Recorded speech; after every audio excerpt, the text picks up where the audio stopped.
Saturday will go, Sunday will go, and Monday will come, and you'll go back to the class. And like this teacher by name Mrs. Thompson entered the class for the first time. And she had this habit of starting her class by saying, "Love you all." But she knew she was lying because she could not feel that love for one of the students in the class who was very unkept, untidy.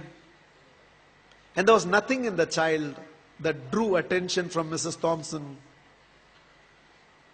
She was little indifferent to the child. She picked him for every negative example and ignored him for all the positive reasons.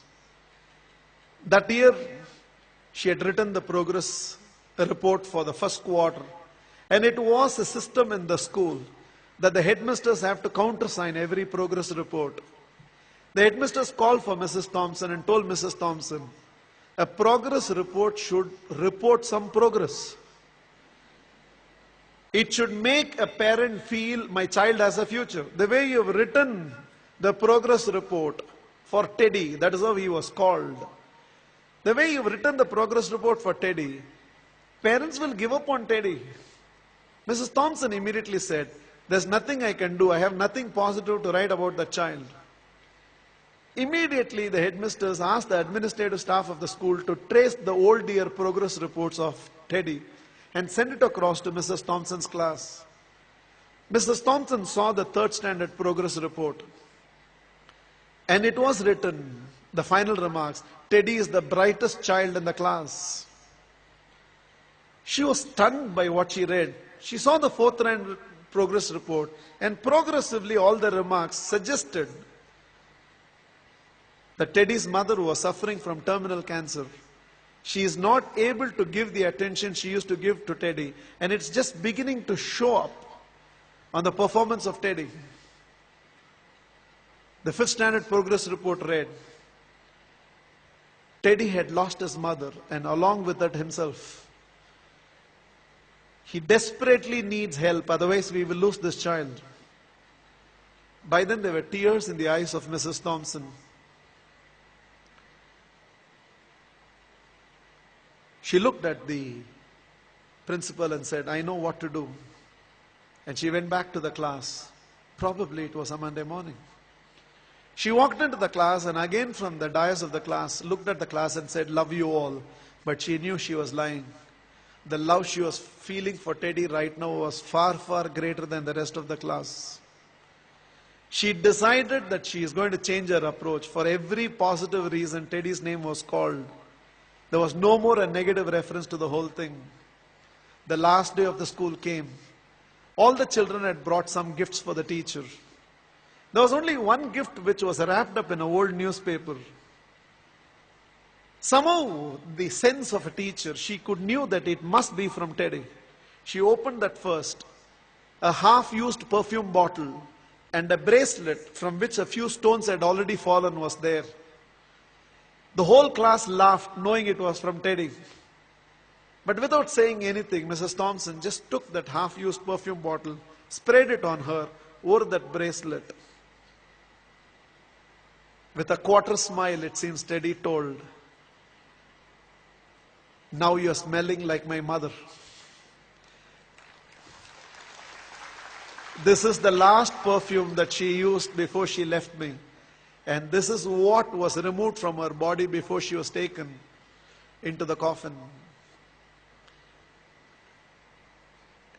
1 year later, end of the school, end of the year, there was a letter on Mrs. Thompson's table. I have seen few more teachers, but you're still the best teacher I've ever seen. With love, Teddy. Every year till the end of the year, Mrs. Thompson used to get this letter from Teddy. I've seen few more teachers, but you're the best teacher I've ever seen, Teddy.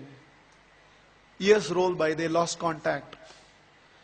Somewhere an agent traced Mrs. Thompson, who had retired by now, and handed over a letter. And the letter was signed, Dr. Theodore. PhD. Teddy had gone on to become a PhD. And the letter read, I have seen many more people in life. Mrs. Thompson, this is your Teddy. You're still the best teacher I've ever seen. I'm getting married. And I cannot dream of getting married without your presence. Along with that enclosed were to and fro flight tickets. Mrs. Thompson couldn't resist. She no more had the perfume bottle, but she still preserved the bracelet. She wore that and went to the church. She was trying to sit in the last row, but volunteers identified and ushered her right to the front row. And right in the front row, there was a seat with a placard written, Mother. Theodore personally asked Mrs. Thompson to sit in the chair and whispered, you are the closest to my mother that I've ever experienced. And whatever I am today, it's because of you, ma'am. The wedding happened, and after the wedding, Theodore introduced Mrs. Thompson to his newly wedded wife. Without her, I wouldn't be where I am today. There were tears in Theodore's eyes. It seems Mrs. Thompson told the newly wedded woman, without Teddy, I would have never realized a teacher must first be a mother to every student of hers and only then a teacher.